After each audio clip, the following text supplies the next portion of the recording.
ஓம் சத்குரு அப்பாவே சரணம். உனக்கு கிடைச்சிருக்கிற இந்த வாழ்க்கை ஒரு மிகப்பெரிய பொக்கிஷம் சாமி. ஆனா நீ இந்த வாழ்க்கையில சந்தோஷமாவா இருக்க?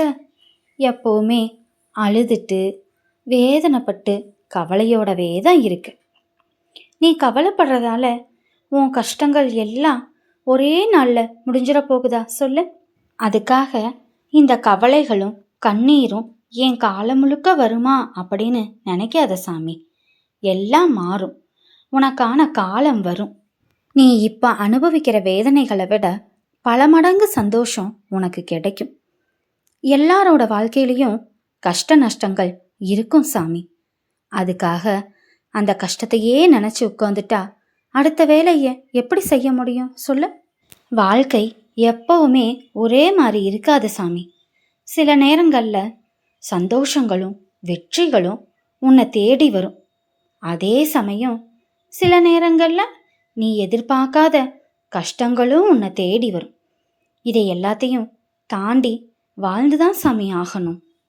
ஒவ்வொரு கஷ்டத்தையும் பிரச்சனைகளையும் தாண்டி வரணும். சோர்ந்து போய் அங்கேயே உட்கார்ந்துடக்கூடாது சாமி. சோர்ந்து போயிட்டீன்னா உனக்கான வெற்றி உனக்கு கிடைக்காமலே போயிடும். துணிந்து முன்னேறி போய் பாரு, எல்லாமே உனக்கு நல்லதாவே நடக்கும் சாமி. உன்னை அவமானப்படுத்தினவங்க முன்னாடி நீ நல்லா வாழ்ந்து காட்டணும் சாமி. சில ஏமாற்றங்களை உன்னால தாங்கிக்க முடியல.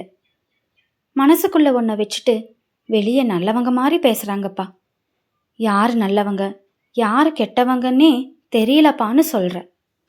யார் நல்லவங்க யார் கெட்டவங்கன்னு யோசிக்கிறத விட்டுட்டு உனக்கு நீ நல்லவனா இரு சாமி, அது போதும். யாருக்கும் எந்த தீங்கும் செய்யாம நேர்மையான வழியில நீ உன்னோட வேலையை செய்ய சாமி. அதுதான் உன் வாழ்க்கையில உன்னை உயர்ந்த நிலையை அடைய செய்யும். நீ இன்னைக்கு வேதனையில சிந்துற ஒவ்வொரு துளி கண்ணீரும் ஒரு நாள் ஆனந்த கண்ணீரா மாறும் சாமி. இந்த சத்குரு அப்பாவோட வாக்கு என்னைக்குமே பொய்யாகாது சாமி.